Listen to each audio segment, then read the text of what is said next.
आदरणीय सभापति जी, एक राष्ट्र हमारे लिए सिर्फ जमीन का टुकड़ा नहीं है, हम सब के लिए एक इकाई ऐसी है जो प्रेरणा देने वाली इकाई है। जैसे शरीर होता है, शरीर में जैसे अंगांगी भाव होता है, अगर पैर में कांटा लगे तो पैर ये नहीं कहता है, हाथ कभी नहीं सोचता है कि मुझे क्या, पैर को कांटा लगा है, पैर पैर का काम करेगा। पल भर में हाथ पैर के पास पहुंच जाता है, कांटा निकालता है। कांटा पैर को लगता है, आंख ये नहीं कहती कि आंसू मैं क्यों बहाऊं, आंसू आंख से निकलते हैं। हिंदुस्तान के किसी भी कोने में दर्द हो तो पीड़ा सबको होनी चाहिए। अगर देश का एक कोना, अगर शरीर का एक अंग अगर काम नहीं करता है तो पूरा शरीर अपंग माना जाता है। शरीर जिस प्रकार से, अगर देश का भी कोई कोना, देश का कोई क्षेत्र विकास से वंचित रह जाएगा तो देश विकसित नहीं हो सकता है। और इसलिए हमें भारत को एक अंगांगी भाव से देखना होना चाहिए, उसको टुकड़ों में नहीं देखना चाहिए। जिस प्रकार से इन दोनों भाषा बोली जा रही है, देश को तोड़ने के लिए, राजनीतिक स्वार्थ के लिए नए नैरेटिव गढ़े जा रहे हैं। एक पूरी सरकार मैदान में उतर करके भाषा गढ़ रही है।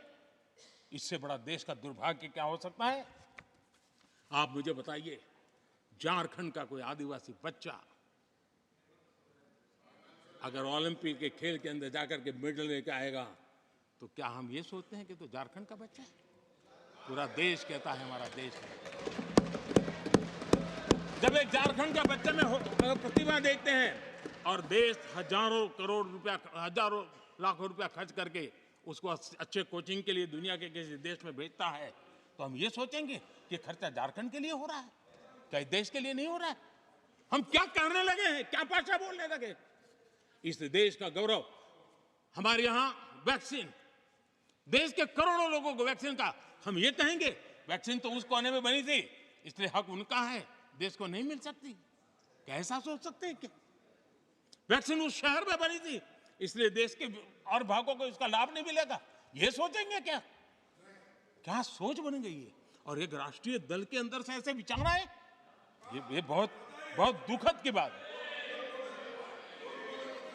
मैं पूछना चाहता हूं आदरणीय सभापति जी, क्या अगर हिमालय कल कहना शुरू कर दें, हिमालय कल बोलना शुरू कर दें कि नदियां मेरे यहां से बहती हैं, मैं तुम्हें पानी नहीं देने दूंगा, पानी का अधिकार मेरा है, देश का क्या होगा?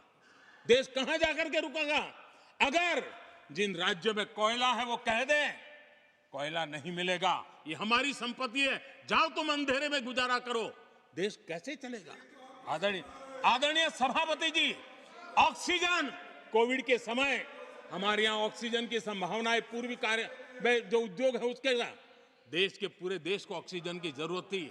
अगर उस समय पूरब के लोग कह करके बैठ जाते ऑक्सीजन को हम नहीं दे सकते, हमारे लोगों की जरूरत है, देश को कुछ नहीं मिलेगा, क्या होता देश का?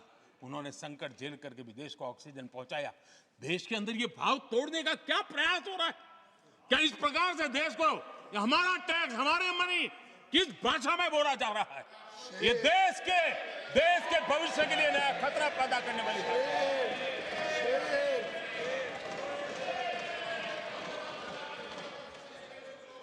देश को तोड़ने के लिए नए नए नैरेटिव खोजना बंद कर दीजिए। देश को आगे बढ़ना है, देश को एक साथ लेकर के चलने का प्रयास कीजिए।